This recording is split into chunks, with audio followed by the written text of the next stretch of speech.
E aí pessoal, tudo bem com vocês? Eu espero que vocês estejam maravilhosamente bem. E hoje eu lhes trago uma das partidas mais aguardadas dessa Copa do Mundo. Nós temos Pragnananda enfrentando Danil Dubov, que eu sei que é um jogador favorito de muitos de vocês que estão assistindo, tá? O Danil Dubov é um jogador que joga no estilo normalmente do Mikhail Tal. Ele é muito adepto a posições caóticas, abertas, com sacrifícios, né?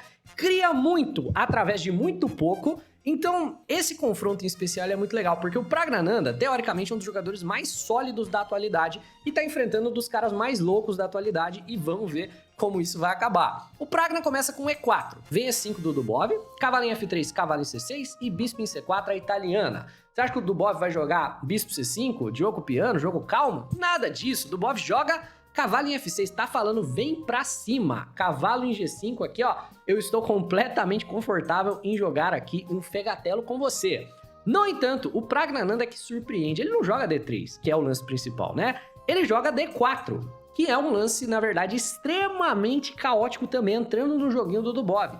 Obviamente, Pragnananda está dentro da preparação, e isso daqui é uma posição de caos completo. Se você aceita tomar esse peão, não vai tomar de volta o jogador de brancas, vai avançar o peão para E5, e se você entrar nessa posição, você tem que saber a teoria, tá? É uma posição extremamente caótica, você pode jogar cavalo E4, pode jogar D5, todas as linhas vão levar a posições muito táticas. Na partida, o Dubov quis evitar, jogou D6, que é outro lance teórico, deixando o Pragnananda ganhar uma vantagem de espaço no centro do tabuleiro com D5, cavalo retorna, mas a ideia é você contra-atacar esse centro posteriormente com as duas rupturas. Você tem C6, que rompe o centro pela cabeça, e você tem o F5, que rompe a cadeia de peões pela cauda. E as duas rupturas são a maneira do jogador de preta jogar esse tipo de estrutura de peões. O cavalo volta para B8, com a ideia dele eventualmente se redesenvolver, talvez na casa de D7 ou talvez na casa de A6. Vem cavalo em C3 do Pragnananda, bispo em E7, A4 puxando espaço na ala da dama, e A5 como resposta do Dubov, que apesar de estar dando um erro aqui, o computador não gosta do lance, é um lance teórico. Isso tudo já foi jogado antes diversas vezes, então o computador pode não gostar, mas da perspectiva humana faz bastante sentido. É uma maneira do Dubov ativar o cavalo. Ele quer jogar cavalo em A6 e depois ele quer colocar o cavalo em B4 ou em C5, né? Vem dama em E2 do Pragnananda, C6 das pretas contestando o centro do tabuleiro, o dama em E2 vai para liberar a casa para torre, né? E aqui o Pragnananda joga o H3, julgando que seria necessário parar bispo G4, né? Por quê? Porque o jogador de pretas tem muito pouco espaço. Brancas tem um peão muito avançado que tá basicamente sufocando o jogador de pretas e tá forçando as pretas a essas soluções criativas como o cavalo em A6. Ao jogar o H3, o bispo só vai conseguir se ativar através da casa de D7. E aí é uma casa bem triste pro bispo ficar, importante, é um profilático bem interessante pro Pragnananda jogar, um lance muito bonito, né? Vem roque por ambos os jogadores, torre em D1, alinhando a torre com a dama, o Danil Dubov tira a dama do caminho, e o Pragnananda joga um lance supernatural de desenvolvimento, bispo em G5. Nesse momento, o Danil Dubov questiona esse bispo, joga um H6, que é um lance que quase sempre você vai gostar de jogar, pedindo pro bispo se definir, né? E aí, vai tomar o cavalo, vai voltar para H4 ou vai voltar para E3? E nessa posição, o Pragnananda, ele toma uma decisão um tanto quanto questionável. Ele toma o cavalo, né? E eu acredito que o raciocínio através do qual essa decisão foi tomada é que o cavalo é uma peça ativa, a posição tá fechada, então trocar o bispo por um bispo aqui em F6 que vai ficar extremamente feio, né? O bispo aqui ele vira um peãozão. Então assim, a ideia é, dinamicamente falando, por parte do Prag, faz sentido tomar o cavalo. Eu, particularmente, não gosto dessa decisão, né? Quem sou eu para criticar um jogador da qualidade que tem o Pragnananda, mas eu vou, pelo menos, dar alguns pontos aqui enfim, de reflexão aí para vocês, né? Esse bispo é o bispo bom, né? A posição do Pragna tem peões fixados em casas claras, o que significa que quem é que fica de olho nas casas escuras aqui deveria ser o bispo, né? Por exemplo, se bispo em E3 a gente tenta ativar o cavalo por C5, vem bispo por cavalo, regaçando a estrutura de peões do jogador de pretas, deixando aqui peões dobrados, peões todos feios, né? O peão de F fica estranho também. E, basicamente, as pretas não tem como ativar aquele cavalo de A6, né? Talvez poderia tentar cavalo B4, mas aí o bispo em D2 também poderia, em algumas circunstâncias, tomar o cavalo. Depois dessa troca, vem cavalo em D2, o Pragna tentando passar o cavalo para a casa de C4 e cavalo em C5 por parte do Danil Dubov, ocupando a casa fraca, essencialmente, né? Eu já joguei o A5, não dá para chutar o cavalo daqui com B4, pelo menos não sem ampla preparação, e esse cavalo tá muito bem jogando nas casas escuras. E o Pragnananda vai tentar, como a gente falou, o jogo dinâmico de peça. A ideia é, as peças do Dubov estão muito passivas, né? Então esse bispo aqui, ó, tá completamente ferrado, esse bispo vai ter que se ativar por D7. Eu vou abrir a ala da dama e eu vou te atacar, minhas peças têm muito mais atividade do que as suas. Então o Pragnananda joga bispo em A2, liberando a casa pro cavalo. Vem bispo em A7 do Dubov, saindo dali da casa de F6, né? Uma perda de tempo para poder jogar o F5. E vem o cavalo em C4 aqui do Pragnananda ativando o cavalo. O Dubov finaliza o seu desenvolvimento com o bispo D7 e, de fato, a posição do Pragnananda é muito mais bonita. As peças estão muito mais ativas, os peões estão mais avançados e o Pragnananda vai lançar um ataque contra o Danil Dubov com torre B1, preparando para jogar B4 e abrir a ala da dama. No entanto, ele está fazendo muitas concessões para tentar fazer esse ataque funcionar. E se o ataque não der certo, a posição dele fica em frangalhos, né? Vem torre D8 por parte das pretas, provavelmente antecipando D por C6, alguma coisa assim para jogar na coluna D, mas o Pragnananda joga peão na casa de B4, certo? Abrindo a coluna B. Vem A por B4, torre por B4, certo? E de fato abriu a coluna B, mas como a gente comentou, as concessões foram feitas por parte do Pragnananda para tentar esse ataque. O peão de C agora é um peão isolado, o peão de A agora é um peão isolado. Enquanto o jogador de pretas possui todos os seus peões conectados em uma única ilha de peões. Vem torre em A8 por parte do Danil Dubov, pressionando o peão de A, e cavalo em B6, ameaçando a torre e ameaçando o bispo de D7. Torre em A7, e o Pragnananda toma uma decisão aqui um tanto curiosa, né? Ele decide trocar esse cavalo super ativo de B6 pelo bispo, provavelmente sob a ideia, né, de você recuperar o par de bispos, que teoricamente é uma vantagem. Dama por, né? O Pragnananda joga agora dama na casa de F3. E nesse momento, o Pragnananda já meio que começou a se defender, a tentar se defender, né? O dama na casa de F3 é um lance super venenoso. Não parece, mas ele é um lance super venenoso. O que ele tá fazendo? Ele tá tentando ativar o bispo de A7 e coordená-lo com a dama com a ameaça de D por C6. Você não pode tirar a torre daqui de jeito nenhum, né? E não pode jogar tipo F5, coisa do gênero, porque D por C6. Tirou a torre daqui, vamos dizer, vai tentar ameaçar o peão de A, vai levar D por C6 com um ataque descoberto em F7, né? Então tem esse ataque descoberto. Dama em F3 é particularmente venenoso. Mas qual que é a questão? A questão aqui é que o ataque das brancas na ala da dama não deu em nada. Você vê, B7 tá muito bem defendido, ninguém nunca mais tira o cavalo daqui. O peão de A e o peão de C são fraquezas de longo prazo, não tem pressa pra gente atacar. Então agora, o Pragnananda tá preocupado com o Dubov jogar F5, com o Dubov começar o ataque dele na ala do rei. Então ele tá começando a passar a dama pra cá pra não deixar o Dubov começar o contra-ataque. Vem torre em A8, calmamente conectando as torres por parte do Danil Dubov, e dama em F5 propondo uma troca de damas. Opa, o ataque deu errado, vamos tentar o final. Dama C7, nada disso. Damas ficam no tabuleiro, porque eu vou te dar checkmate. Agora é a minha vez de atacar. Tô ameaçando G6 e F5. Então, dama G4. Olha como o Pragnananda é um jogador tático também. Ele é muito sólido, mas muito tático. Joga G6 pra você ver. Joga G6, D por C, né? E, opa, cravou o peão de F, dama por G6 tá vindo. E, de repente, você tá completamente perdido. Mas, o Dubov joga rei H7, sai da cravada, sai da diagonal, e vem o H4. O Pragnananda não quer deixar, quer jogar o H5, não quer deixar de jeito nenhum o Dubov começar o ataque com esses peões. Mas olha como o herói da pátria, o Bispo Mal, vai acabar se tornando a melhor peça que tem na posição o jogador de pretas. Quando você tem um bispo dentro da cadeia de peões, o que você faz? Você passa ele para o lado certo da cadeia de peões. O Danil Dubov joga bispo D8. Pode parecer um lance super estranho, super passivo, mas tem uma ideia. Vem o H5 para não deixar G6 e dama em E7. Parece que a ideia é dama G5, parece que a ideia é dama em F6, parece que a ideia é alguma coisa aqui. Nada disso, é bispo A5, né? Passando o bispo pro lado certo da cadeia de peões, ativando o tal do bispo mal, batendo na torre, batendo no cavalo. E aí, meu amigo, você tá completamente ferrado.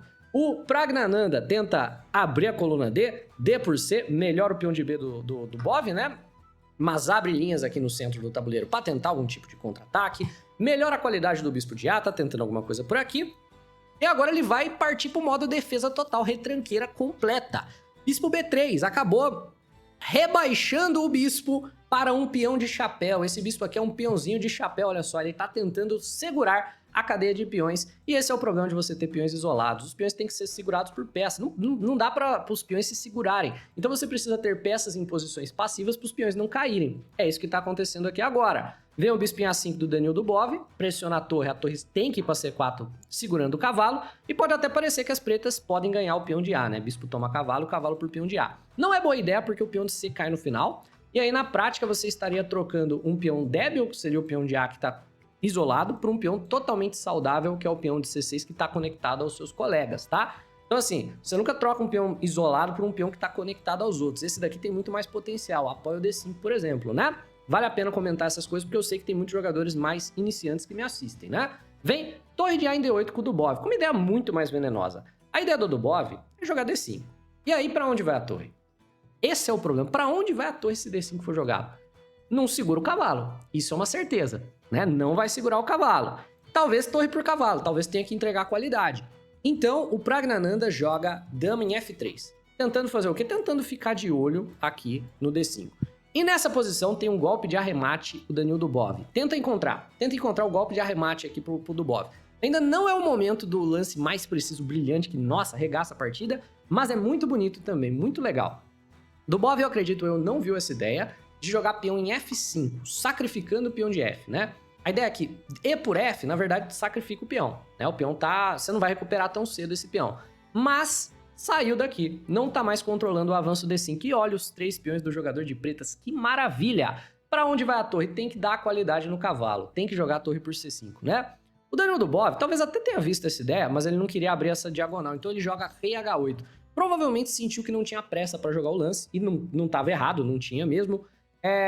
E os jogadores da Elite tendem a ser muito menos afobados do que nós capivaras, né? Eles tendem a jogar esses profiláticos antes de fato abrir a posição, por isso que eles são da Elite, por isso que a gente tá aqui, né? Vem, cavalinho 2 aqui por parte do Praggnanandhaa, já pressentindo que o Dubov ia romper o centro com o D5, então não queria ter o cavalo solto aqui. O dama em F3 também liberou a vinda da torre para G4, então vem peão em D5, E por D, C por D, torre G4, mas olha que maravilha, cara.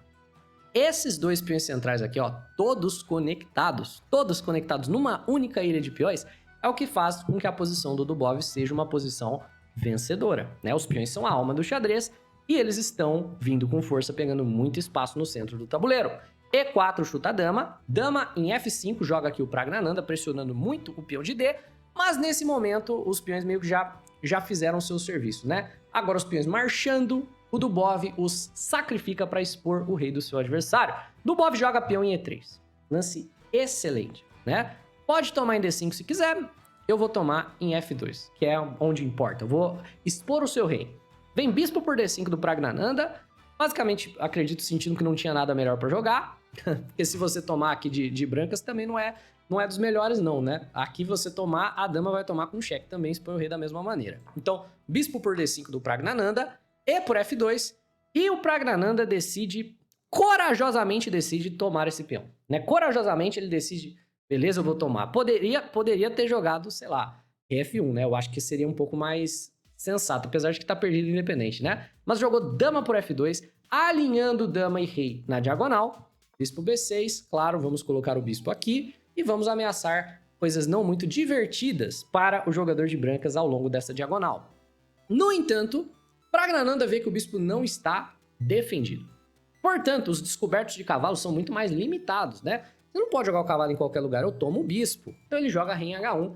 E nessa posição, nós temos o lance de arremate para Danil Dubov. Eu quero que você pause o vídeo, pense, calcule e encontre a maneira mais precisa de arrematar essa partida. E é lindo, é o típico lance do Danil Dubov, que faz tudo funcionar. É impressionante como todas as linhas funcionam para as pretas aqui. Mas, pausou? Eu espero que sim. Se você tá gostando desse vídeo, deixa o like, se inscreve no canal, pô. Ó, vamos lá. O jogador de pretas aqui, meus parabéns se você encontrou, né? Jogou cavalo em D3, que é um lance lindo, maravilhoso. A ideia desse lance é, apesar do cavalo tá caindo 2 vezes, e apesar do bispo também tá caindo, como diria o Mikhail Tal, não dá pra tomar tudo, né? Você ter várias peças caindo não tem problema, não dá pra tomar todas, né? Ou você tem que escolher uma pra tomar, ou você toma o cavalo ou você toma o bispo, né? Não dá pra tomar os 2 aqui ao mesmo tempo. E obviamente você vai ter que tomar o bispo, porque se você tomar o cavalo você vai perder a sua dama. E se você não tomar nenhum dos 2, jogar, sei lá, dama em F1, né? Você vai acabar levando aqui o cavalo cheque, que é problemático também. Então, toma o bispo. Só que agora, dama por cavalo e tá caindo tudo na posição do Pragnananda. Torre por D3 e dama por G4, tá caindo o peão de H e tá caindo o peãozinho isolado de A.